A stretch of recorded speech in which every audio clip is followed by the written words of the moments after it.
Welcome to Zonie Living. We're in for a real treat today because our guest is an incredible business and thought leader and true original who went from meager beginnings to massive success. And as a huge proponent of education, Ed Hajim wants to help others realize their dreams. One way he's doing this is through principles he teaches in his delightful new book, The Island of the Four Ps, a modern fable about preparing for your future. It's playful, inspirational, and insightful. You may already know Ed Hajim. He wrote the classic bestseller On the Road Less Traveled. He lives an extraordinary life and has survived an imaginably difficult childhood to become enormously successful as a Wall Street executive and also in life. We are so fortunate to spend time with this remarkable individual and masterful storyteller. Ed Hajim joins us now from Florida. Good afternoon, sir. Bonnie, thank you very much. A little bit too generous, but that's all right, I guess. Well, I don't think I could say enough. You're amazing. It's such an honor to have you as our guest on Zonie Living. And first of all, congratulations on your new book, The Island of the Four Ps. Just loved it. A modern fable about preparing for your future. It feels like it was fun for you to write. Well, it was a lot of fun. One of my favorite books is Who Moved My Cheese?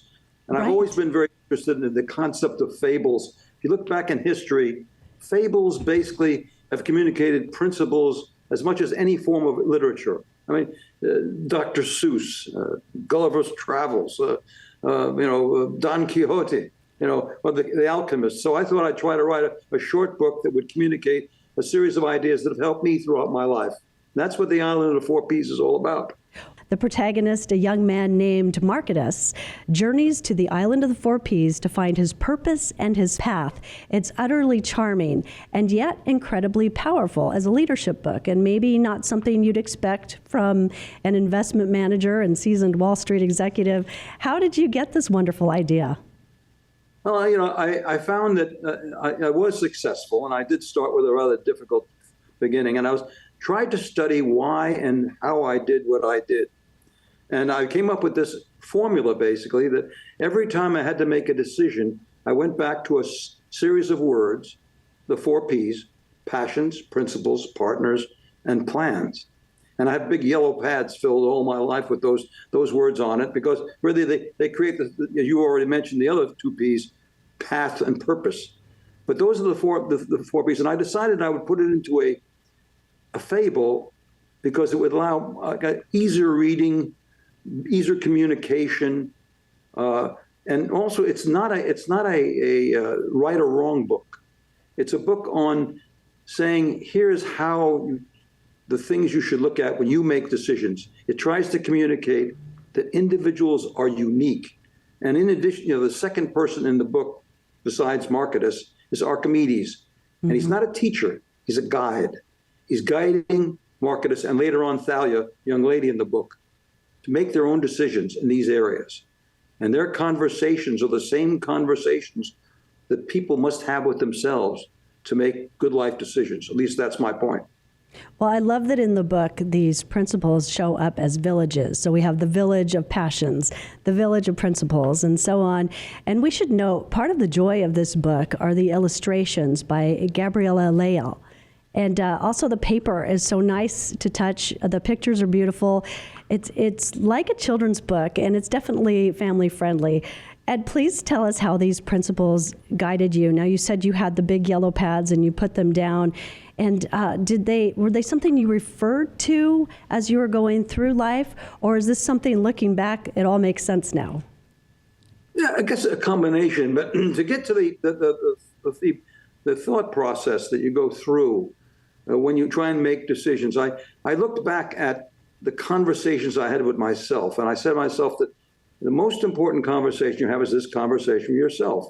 You have an inner voice which you talk to, and I wanted to give that inner voice a vocabulary. And I looked back at the words that I used, and first of all, my passions and my principles and my partners, and then, of course, my plans were all part of that. And it was something that is a combination, but I must say it came to me when I started to write my autobiography. And I actually wrote this book first, and then a young lady grabbed a hold of me and said, no, we got to write your autobiography first before you publish this book, because it'll put it into position. But you're absolutely right. I looked at, and I want people to look at their passions. For example, my passions when I was in high school were, math, science, baseball, basketball, and girls. And we went to college. My math and science morphed first into physics, which I failed at, and then into engineering and chemical engineering. And my passions for sports after my freshman year, realizing I wasn't going to be a professional athlete, when I moved into extracurricular activities. And I found in one of my extracurricular activities, I actually discovered, I didn't know at the time, my true passion. My junior year, I put together a magazine from scratch. Wow. Put 30 people together and basically had a series of partners, and we produced a magazine. It was a humor magazine, which everybody was against. But I learned what I really enjoyed was putting people together to solve a problem, create a product, to start a program. And in that, I found that what I really enjoyed was helping people do better than they thought they could, helping them to exceed their own expectations. And I can go further on this in my life as far as my passions are concerned. You can tell what my passion is right now. But I want people to write their passions down and watch how they change. And, it's important to understand your passions. And of course, if you read the rest of the book, and I go back into self, and self is one of the first things we all work on as young people. And that's a conversation too that I can talk some about. But your question is a good one, and that's basically, it's been a combination. I think I look back at my yellow pads and I kept picking out the same words at all times.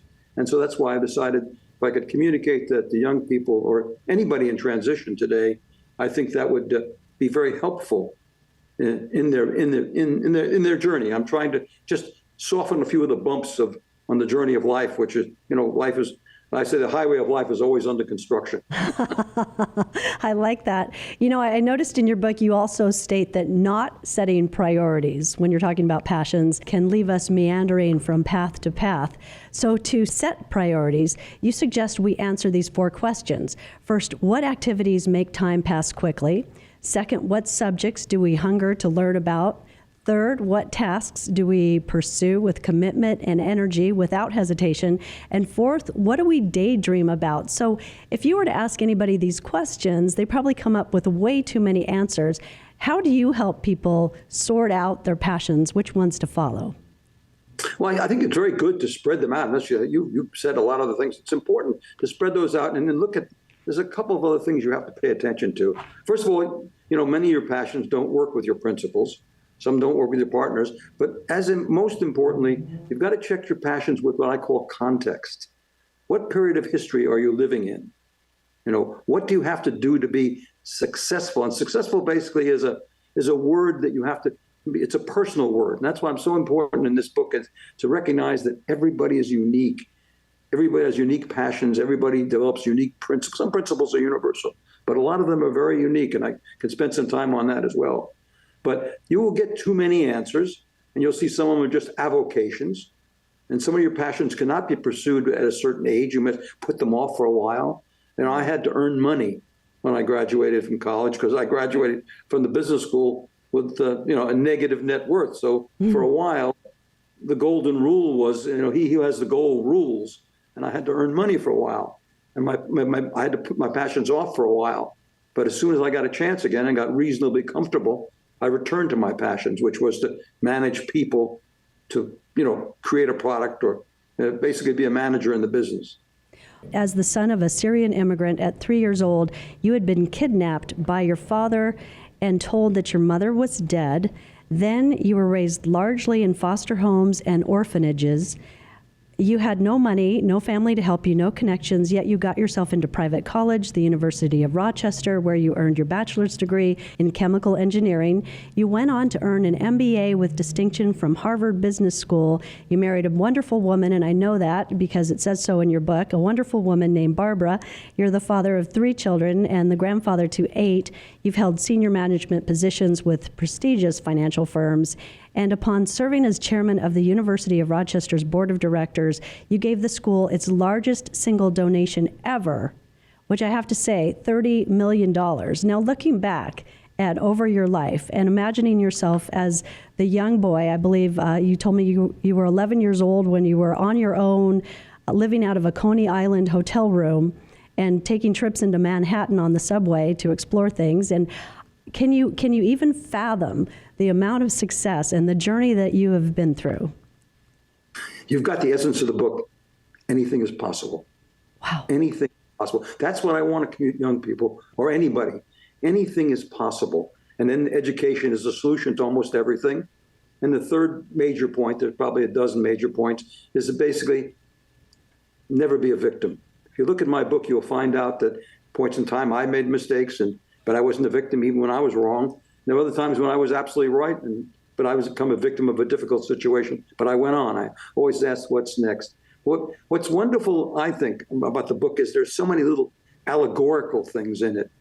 Like, when we climb up to the Village of Principles, or when in the Village of Passions, when young marketer spends a little bit of time in the blue zone, which is negative passions and so on. And these are the kinds of things. But in my lifetime, these things you talked about, spending time in a hotel, living at the YMCA, which almost was worse being alone in a hotel in Coney Island or being in a couple of orphanages. These disadvantages, and this is another thing I communicate to first generation young people, is that these disadvantages become advantages. Think about someone living in 15 or 20 places before he's 18 or she's 18 years old. You develop the capability, which I think is very important. You're adaptable. I always kid about this, but when you go from one schoolyard to the next, and I was in 5 different schoolyards between ages 5 and 10, you learn how to adjust and to fit in. When you go to one orphanage to the next, there's a rites of passage. You learn that. Not only do you get adaptability, but you get self-reliance, you get perseverance, and you get resilience. You basically get very resilient. Resilience is like a muscle. And if you use it as a young person, you can use it later in life. In my business career, because of my ability to adapt, there was no task that I wouldn't take on. When E.F. Hutton wanted somebody to go to Japan, which nobody wanted to do, I went to Japan. The same thing at Lehman Brothers. They wanted somebody, an emissary, to go to China. I went to China. Or I had the division I took on at Lehman Brothers was in terrible shape. But I always had great confidence in myself. I could adapt. And of course, interviewing was wonderful because I could relate to almost anybody, given the fact that I had this not so terrific childhood. On the other hand, I spent some time at the West Point of capitalism at Harvard Business School. So this is what I'm telling people, young people. Some of my friends say, well, I can't send my kid to an orphanage. What should I do? I said, send them to Outward Bound. Send them to Knowles. And put them out on their own for a summer. Never waste your summers. So this terrible childhood, in many respects, was beneficial. These disadvantages. Now there were disadvantages that stayed on. I mean, I was an angry young man for a long period of time. But again, I was able to channel that anger into driving myself. And these are things I've learned by writing my autobiography. I sort of looked at some of the aspects of my life and I said, you were able to take that anger and use that energy to focus it on helping yourself be successful. Well, you also talk about preparing for change, which you certainly have experienced through your life. You write, learn who we are by identifying what we believe, what matters to us, what scares us, what will help us realize our full potential.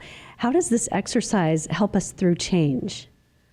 Well, the change is really the other, besides talking to your inner voice, which is the only constant, change is the other constant. I mean, look what's happening in the world. I mean, I graduated from college using something called a slide rule.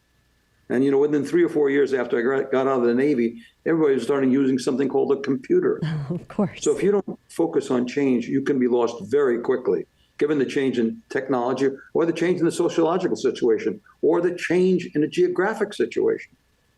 So I think if you got to ask yourself constantly, and my first book ends with the words, and what's next? And in my business career, every year I asked my people, what's next? And that's the only way as a small investment bank that we stayed alive. That's a great question. Managing a country club is the same thing. I ask my members, what do you want next? You want a terrace, you want a larger locker room, you want a better driving range. And I think that's what makes things work. And so I tell people that's one of the success syndromes. Well, I love that you have two messages in your book that really jumped out to me. One is taking time to enjoy life, to just have fun. I love how your characters were having a good time at one point. And the other is knowing when you have enough. Would you please talk about those couple of points? You're very good, Bonnie. Those are two again, these are allegorical. In one of the, I think it was the Village of Plans, they go off and they have games of chance. And the Village of Partners, they take some time off.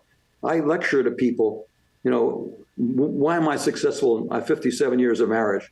Because I obviously spent time thinking about that, but I also never went a relatively long period of time of not going on vacation or spending time alone with Barbara. Very important.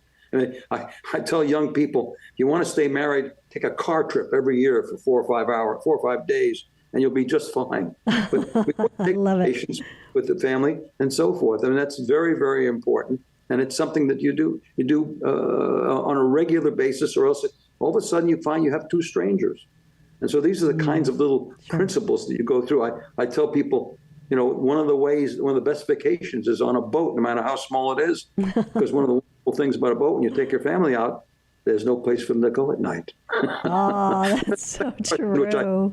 What's the second question? The second question was decide what's enough. And you talk about enough money, possessions, accomplishments, recognition, engagement, and love, and don't pursue more than enough. I thought that was interesting that you make that statement. I was 47 years old. I was a partner of Lehman Brothers, and I was doing a good job, and they threw me out.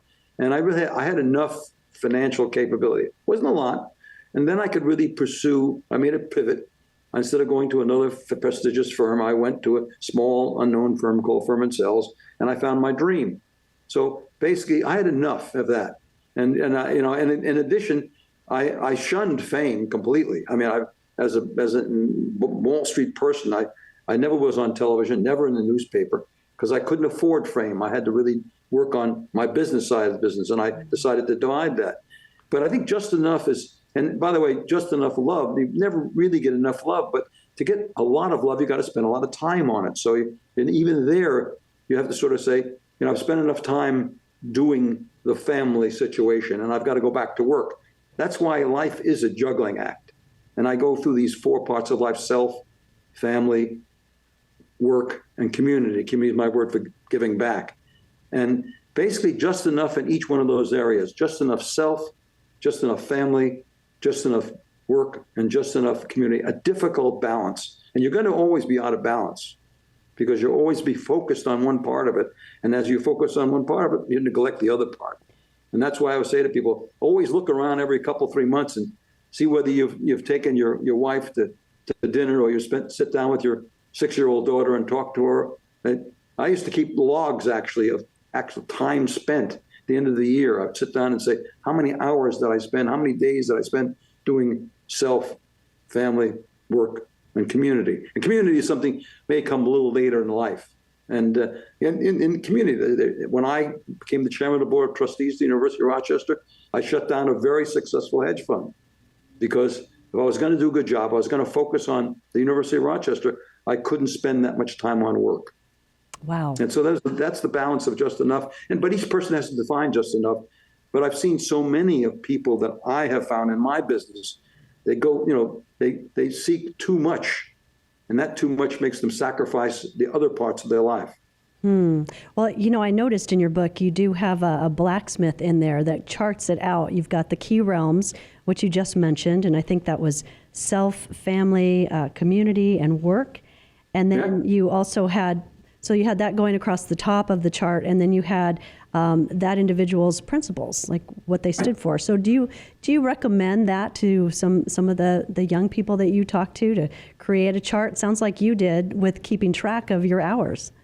I'm in favor of writing. Thinking is very fuzzy. Talking is pretty fuzzy. But when you write it down, you can sort of look at it. And I believe in that. See, in other words, the passions, principles, and partners also may conflict. And you can't see the conflict unless you really write it down. So some of your principles may conflict with your passions. Or worse, you could have wonderful principles and passions fit together, and then your partners don't don't see it the same way. If you, I get a kick out of this. One of my friends is he's a passionate, about mining. He loves Alaska, and he married a woman who hated the coal. It's one of these things that happen in life. You have to make compromises. But I think that it's very important that you try to intermingle. And by the way, this testamark that's in the book is basically your mind. I wondered. You do anyway. You basically take in your principles and you put them next to your partners, and you put your passions over. You're doing that all the time. But I'd like to have people sort of have those little boxes and go back and look at them. And so you can see how they change and how they fit together and so forth. But that's what the testamark is. It's just your mind. And I'd like to see it written down so you can make some decisions. I used to have yellow pad with a line down the middle, the pluses on one side, the minuses on the other side. And even, in different situations. So you make the right choice. Sure. And at least more importantly, you know why you did what you did. Yes, and you have evidence that you've given it some thought, so you don't need to second guess yourself. If you need a mentor or a friend, you can show it to them. Sure. Well, you talk about freedom, the freedom to make your own decisions as one of your principles. And I want to talk about that for a minute, because when I was learning about you, I learned that when you were rejected for membership at a Nantucket, Massachusetts golf club, you built your own. And I absolutely adore that about you. Tell us about the importance of freedom. No, and freedom is degree. Some people can work for a very large company and feel they have enough freedom. I couldn't. I wanted to be at a place where I would be able to do certain kinds of things, that give me the freedom to make decisions more easily than working for a very large company. I spent some time working for 2 large companies and it didn't really ring true with me. And I went to a small company where I could make a lot of the decisions and carry out certain theories and practices that I wanted to. And, that was very, very important to me. And in the case of freedom, the golf courses, and by the way, Bonnie, I'll send you a copy of the book. We just finished 25 years. It was a wonderful experience. That's why I say never be a victim. I could have been a victim. Sure. I had so many friends at that club, and the fellow that recommended me was a big shot and well-known and liked and so forth. I could have fought that. But starting my own golf club was one of the great experiences. I took a beautiful piece of land, and I said, building a golf course is art with a bulldozer. We absolutely spectacular. We've changed the lives of 500 families over 25 years, and we're now the largest charity on the island. And of course, one of the biggest kicks I've ever had in my life is after 9 holes, you go up to the snack bar and you order, the nice tea from Kelly, and Kelly says, "What's your number?" You say, "Number 1." That must feel pretty good. No, but it's fun. And we this being the largest charity on the island, we send 2 kids to college now every year. And we just started a vocational program, which is one of my many crusades right now. Last year, we sent 10 kids to vocational colleges, chefs, marine engineers, nurses. It was just, it had these 10 kids up there. They had found their passions. More so than college kids. These kids who go to vocational schools, the chef, by the way, it costs $40,000 to go to Johnson's Wells. It's not cheap. Right. He spent the summer in our kitchen at the club, loving it.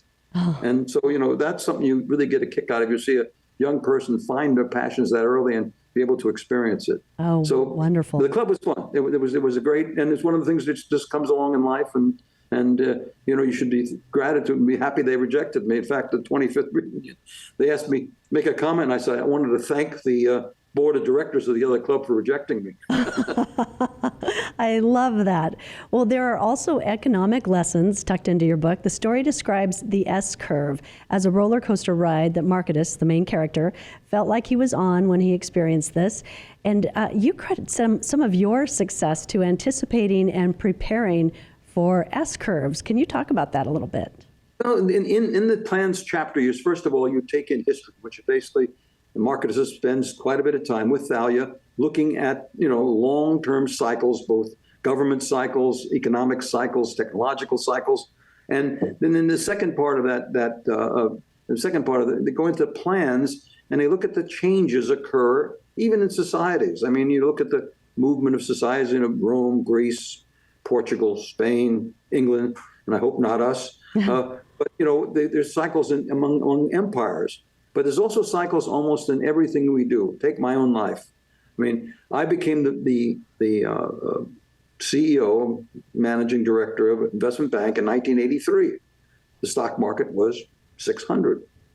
20 years later, we'd grown the firm from 20 million revenues to $500 million, from 70 people to 800 people. You know, it was a great success story. But looking carefully, I had the wind at my back. I'd caught the cycle, the wave, because the stock market went up over 10 times during that period. And, you know, that's one of the things you sort of look at, looking for what I call latent demand. And, you know, in my golf course, you know, people thought we were crazy, the amount of money we spent to build the golf course in Nantucket, but there was latent demand for golf. You know, I'll take it the other end of the cycle. One of my friends is a surgeon, graduated from the University of Rochester with a specialty in curvature of the spine. He found huge latent demand for that particular talent in Africa. So he went to Ethiopia, and his life has been fantastic. He has saved and changed so many people's lives. So looking at cycles, and, you know, you look at the great successes in business today or anything, you'll find out that they got at least part of their time, you know, with the wind at their back. Almost every biography you read, you'll find out that that's the case. And the S-curve just says there are low points in cycles and high points.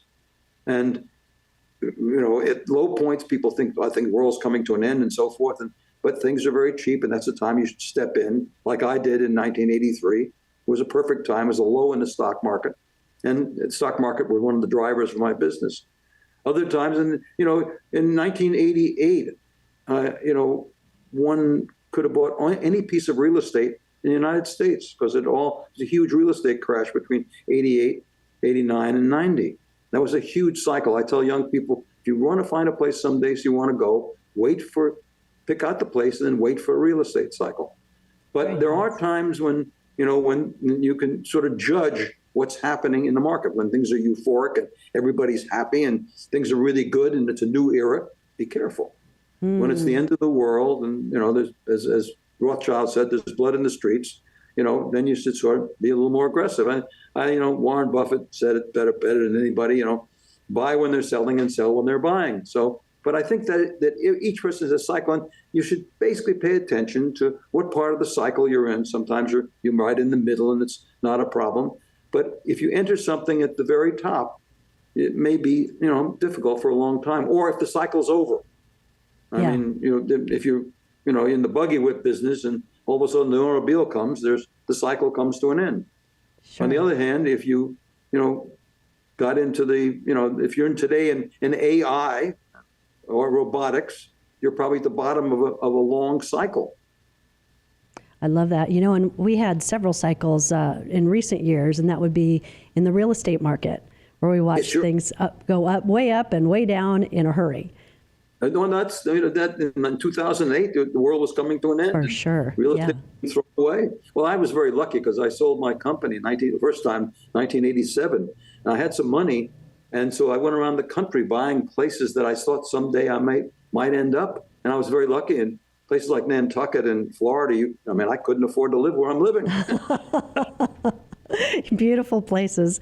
Well, in The Village of Plans, in your book, your characters were creating a life plan map. And I bet you wish every young person did this. You talk about it including a person's passions, principles, and partners, a person's environment, and the actions a person will take to pursue opportunities. So let's talk about this. Help us understand. I think it's really interesting. I've never heard anybody else really mention it this way, as far as how important your environment is.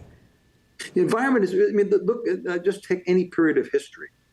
You know, take being born in 1900. Think of the 70 years, you know, the Spanish flu, the First World War, the Depression, then the Second World War. After the war, you had a couple of very good years. Then you had the 70s with huge inflation. Mm-hmm. Think about my lifetime. Now, of course, I had a good lifetime. I started in the Depression, then I had a war, then I had the 70s. But by the 80s, and I had 40 very good years. And think of people that, you know, were young in the 80s. They've had a fabulous 40 years. In fact, as if one studies history, the last 40 years have been the best 40 years probably since the age of Pericles in Greece. I'll tell my children that. It's been a fabulous period, and it has certain aspects to it you have to pay attention. So context basically is, what environment are you in? If you went to California right after the war and went into real estate, you'd never had to look back. Or my son, for example, he went to the University of Denver and got a master's degree in architecture. And he's had a great real estate run for, since he graduated in 1990. He had a little bump there in 2008, but the real estate in Colorado has continued to go up, and he's lived a wonderful life skiing and, taking advantage of the mountains and so forth.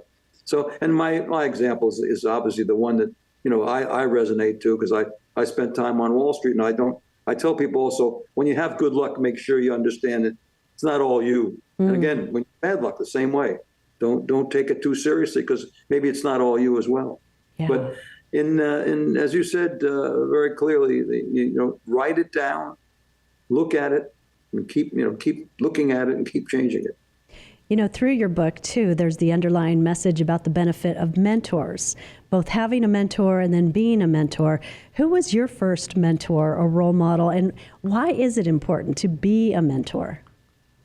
Well, it's important. There's a terrific amount of satisfaction in being a mentor, being able to pass on, or more guide. I'm really in the business of guiding, because you can't really tell someone. Think about the difference between how I grew up and how my children grew up. I can't really tell them what's right or wrong, because they have a very different look at life than I did. But I think that having someone who will listen, and will help you guide yourself is vital. And I must say, because of my background, it took me a long time to trust anyone. I bet. My first real mentor was at college. My freshman year, I did a terrible job of mechanical drawing, but the professor who ran the course took a liking to me, and he spent 4 years with a person that I could go and talk to. In those days, by the way, you couldn't get help, because if you went and got help, you were ostracized. And I didn't get help, and I didn't even think about help until my father passed away. And I did go on. I actually got some professional help, but I had to, because he died suddenly. But I think that in today's world, mentoring is very important, and it's been proven time and again. In fact, my book has opened up the whole mentor industry to me. I'm involved in a group called Wiley in Boston. Started with 5 students about 7 or 8 years ago. Now I have 75 students going to 200. The Wiley program basically is they attach a person at MIT to a mentor at Wiley, and the person must talk to that mentor at least once a week, so that basically that person has somebody to talk to. And of course, it was vital. Most of these kids come from foster homes. They don't have real backgrounds. And during COVID, it was absolutely necessary, because these kids had no place to go. Oh my gosh. So this whole mentoring thing was an absolute necessity. There's been many tests shown that kids will change their whole attitude if they have somebody to talk to regularly. And of course, that's what a family is all about. And mentoring can, you can have a good family and need mentoring, but more importantly, people come from foster homes and backgrounds like mine really need someone to talk to, because you'll find out in colleges, kids don't flunk out academically. They mostly flunk out socially. Interesting. Well, that's fascinating. A few years ago, you received the Horatio Alger Award, given to Americans who exemplify the values of initiative, leadership, and commitment to excellence, and who have succeeded despite personal adversities. That's quite a prestigious award. Congratulations. But I have to ask you, at 86 years young, what is next for you? Well, you're in it. I mean, you're talking to Bonnie Stevens of the world. I really that's an honor. Thank you. Can help some young people. Help some young people get over those bumps in that early stages of life. That's really what's next for me. I have a third book that's going to come out. It's going to be called The Lessons Learned on the Road Less Traveled. And then I don't know what I'm going to do. Being 86, I guess I have a few years left, but I want to really try to hone in on this idea of making your inner voice much more efficient, and also providing a vocabulary to talk to yourself. And I'm not asking them to follow the whole system. I'm just asking maybe pick out 1 or 2 ideas that helps you.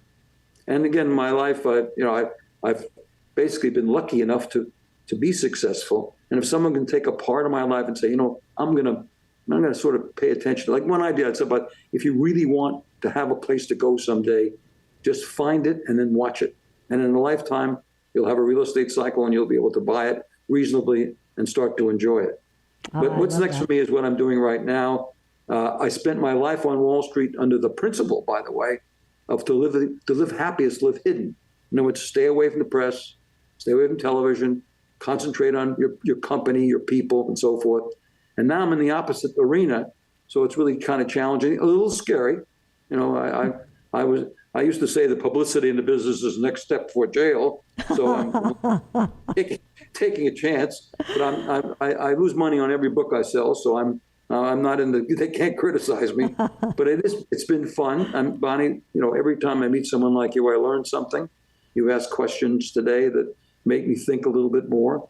And that's really what I think you have to offer if you've been on the planet as long as I have. I have no background in psychology, you know, or I have no background in understanding conversations, but having lived as long as I have, and by the way, my biggest legacy is, you know, being married for 57 years and having 3 children and 8 grandchildren. You know, it's a wonderful thing to see the differences. But I've learned from them that, you know, they think differently about the situation because, you know, they have some genes from us, but yourself is created by the genes interfacing with the environment you went through. And if you went through the environment like a depression or a war, you have one kind of a person. If, on the other hand, you go through the last 40 years, you have a different kind of person. Yeah. Well, lucky for me that I met you at this chapter in your life where you're willing to talk with me and spend some time and answer some questions. I also wanted to ask you, since we brought up your mother early on, I wanted to complete that story. And I thought it was so dear that you did find out that she was alive and you were able to spend time with her. Can you tell us a little bit about those years? It was a very unusual. My father told me my mother died when I was 3, and I obviously didn't understand what that meant. But that's how I lived. And, you know, I told my wife that. And when I went to college, I told the story. My father was a merchant marine. We lived in a post office box in San Francisco. My mother passed away when I was 3, and I hid the rest of my life. I didn't tell anybody about orphanages or foster homes or anything like that. In fact, that's why I finally had to write the book, because my children and my wife put pressure on me. So when my father died suddenly in 1971, he died of a heart attack in his car. And he was very healthy, but he basically, you know, he had a bad life and it didn't really work for him. He had, you know, after being destroyed in 1929, 33, losing everything, he never got it back, unfortunately. So he died suddenly of a heart attack in 1971. And when we went to his apartment, you know, I'm like, thank God for my mother-in-law. She was sensible. She cleaned everything out. And what ended up with one suitcase, and I went into the suitcase and he kept every letter I wrote to him. Oh. But I took the suitcase, we were a little bit estranged, and so I took the suitcase and I took it back to Greenwich and I put it in the closet. 25 years later, when I was 60, my wife, who throws things away, said, I'm throwing this away unless you look into it. I said, well, it's a rainy weekend, I'll look into it. And I looked into it, and here was a group of letters, yellow envelopes that I hadn't recognized. I opened up and realized my mother hadn't died. And so I hired a detective agent. It was a shock. I was absolutely shocked. I mean, Barbara was pretty sure that she didn't, but she never really mentioned it. She said, you know, nothing sort of fit together. You know, my father said she died in childbirth. That didn't sound right. But for me, it was an easy out at the time. I didn't have to cope with it. So I hired a private detective, and they found her. She was 81 years old. Her second husband had just died, and she lived in an apartment in St. Louis, and she'd had a son. And we spent almost 2 months thinking about whether we should take this person into our family. I mean, I was a successful businessman. I had a wonderful family, a nice neighborhood. Barbara and I got along. Everything was kind of fine. And Barbara's mother had basically been taken over the role. You know, she was a wonderful, wonderful lady. And my father described her as a terrible person. So why did we want to bring this terrible person into our life? But, you know, the curiosity and, you know, let's find out. So I called her. I wrote her a letter saying, I think I'm your son. I still have that letter. It's in the book. I couldn't believe I said that. And then I said, if you really want to get together, call me. And she did. And we went to St. Louis. And there she was, 81 years old. And she called up her son. And she said to him, Phil, remember that brother you always wanted? Poor Phil. And so Phil's about 15 years younger than I am, but we've become very close friends, and our families are now intertwined and so forth. Mm-hmm. And we spent 12 years with her, and she became one of the three musketeers. Barbara's mother, who died at 98, Barbara's aunt, who died at 93, and my mother, who died at 95, and my mother died at 93. And they palled around together for about 12 years. And, my mother's a very sensible woman. When my father kidnapped me, she was a thinker and not a feeler. My father was a feeler and not a thinker. I'm overstating the case. But so when her time came, and she was 93, she was never sick. She decided, it's over. I can't drive my car, and I can't do what I want to do. And she just said, Ed, I'm done. And she died at 93. And we had a wonderful time together. But it would have been a great because I was a private person, when I visited her in St. Louis after 57 years, I didn't tell anybody. In fact, the newspaper that day had some woman who found her daughter after 25 years, because my story was a much better story. But I kept it quiet. But it would have been a great sociological experiment, because she was one of the few people that I ever met in St. Louis that talked fast. And as you can tell, one of my bad habits is rapid speech. In addition, we're both kind of tilted over. And then finally, I found out that she's a rhymer, and I've been a rhymer all my life. Fascinating. People would like parties, and I'll make a rhyme about their birthdays or something, and she did it much better than I did. And so it was kind of, I knew she was my mother. There's no two ways about it. It was interesting for me because, I thought maybe I was all my father, but I didn't. I was not the same as my father. And I found out the other half, which was she was a very different person than my father. And, the thinking part of me was really my mother. And my father was a very emotional and, strong and so forth. So there was a combination. But meeting her, it was a wonderful experience. She was a character. She would say, I'm not really your mother. And if I missed a Sunday, you know what she'd say? Long time between drinks of water. She could build the guilt like nobody's business. But she was absolutely a character. On her 90th birthday, she had her eyes done, and she drank martinis and wore high heels. I love her. That's hilarious. She must have been high energy as well. It was fun. It was a great. People say that you read my book. It reads like fiction. I don't even believe some of it. It is quite a story. Well, Ed Hajim, a business leader extraordinaire, author, and philanthropist, we've learned so much from you today. Your book, The Island of the Four Ps, is a must-read for those looking for meaning, direction, clarity, and how to create a life plan. Also, it's a really great gift idea for graduates or anyone making a transition or a big life decision. I want to thank you so much for spending time with us today. It is a true honor to have been able to have this conversation, and I will not forget it. Thank you so much. My pleasure. My pleasure. Thank you very much, Bonnie. Have a great day. Thank you. You as well.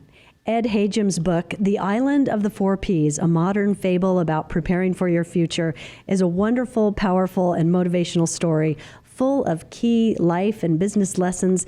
It's charmingly written by a man who knows great hardship, adversity, success, and joy.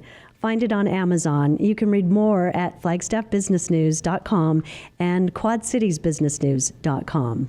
What a privilege it's been to talk to Ed Hajim today. Here are those 3 principles that he lives by. Number 1, treat others as you hope to be treated.